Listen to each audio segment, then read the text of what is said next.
एक बड़ी खबर जनपद देवरिया के अपराध से हमारे जिला संवाददाता प्रमोद गुप्ता की रिपोर्ट।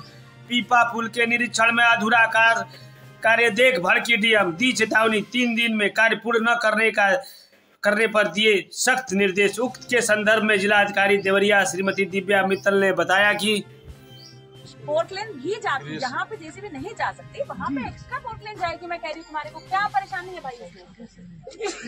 उस साइड से प्रॉब्लम से आएगी, वहाँ जो किनारा अपना वहाँ तक आ जाएगी, सारी मशीन वहाँ तक आती है, सब मशीन वहाँ आ जाएगी। प्रॉब्लम ऑलरेडी वहाँ चल रही है, घुमा देंगे। तो फिर बीच वाला रह गया तो उसको एक एक करके डालो, स्पीड तो बढ़ जाएगी ना तुम्हारी। एक तरफ जहाँ साइड से पोर्टलैंड आएगी वहाँ से तेजी से बिक जाएगा। फिर बीच वाले पैरेलल में काम लगाओ, समझ रहे हो बात को? हम क्योंकि बीच वाला नहीं कर पा रहे तो हम आगे का भी नहीं कर रहे, इधर से शुरू कर दो और बीच वाले को एक एक करके साथ में लगाओ काम, ताकि तुम्हारा जल्दी खत्म हो। बिंदु ये है कि तुम इतनी स्पीड से चल रहे हो, उसमें फायदा नहीं उसको करने का। बिंदु ये है तो टाइम निकल जाएगा। जब टाइम निकल जाएगा उसका फायदा क्या उसका? फिर बरसात शुरू हो जाएगी, बरसात शुरू हो जाएगी, खत्म होगा काम। वैसे ही साथ बरसात जल्दी होगी, उससे पहले मैं हटाना ही पड़ता है। तो उससे पहले ऐसे हटाओगे तो फायदा क्या हुआ? सारा काम हम करने का। फिर मैं पैसे भी नहीं दूंगी, जान लीजिए इस बात को।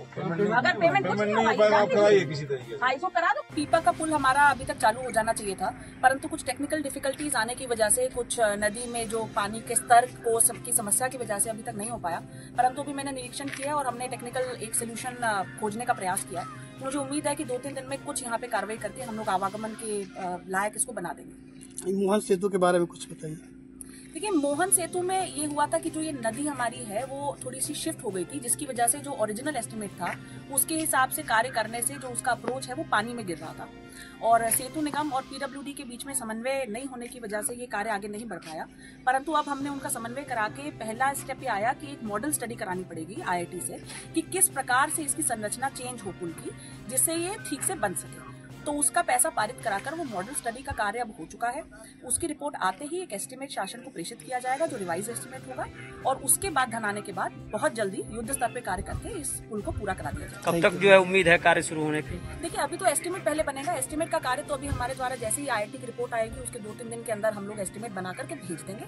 उसके बाद पैसे आने पर है, पैसे आने के बाद हम लोग बहुत जल्दी कुछ ही महीनों में इसको खत्म कर लेंगे। Thank you.